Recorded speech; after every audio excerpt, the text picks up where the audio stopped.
If you've left a high control religion or system, you already know something that most people don't.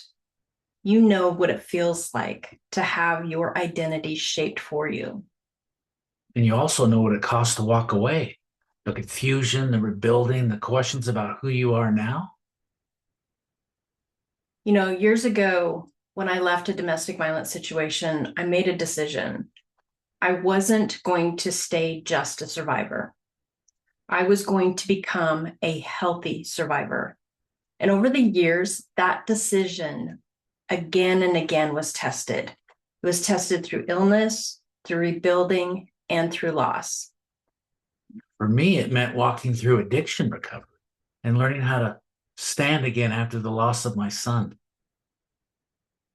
Now, those seasons taught John and I something.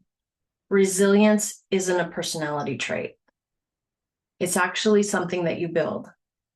And just when we thought that we understood rebuilding, we actually woke up and realized that we had been part of a high control religion. And that was a different kind of exit, but the recovery path felt very familiar. Yeah, it meant rebuilding self trust, reclaiming our clarity, choosing that intention instead of fear. That's what this channel is about. Not just surviving high control systems, but rebuilding with clarity.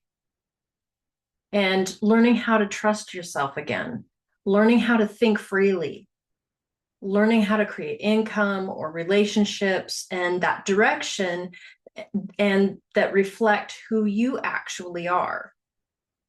This rebuilding movement, we call it the exit generation. People who aren't just leaving, but they're becoming. And it's an identity for those who are rebuilding on purpose. So if you're ready to move from reaction to intention, from survival to stability, from confusion to clarity, you're absolutely in the right place. Each week, we share tools, conversations, and real strategies to help you rebuild emotionally, mentally, and practically. Here's something: you're not broken. You're becoming.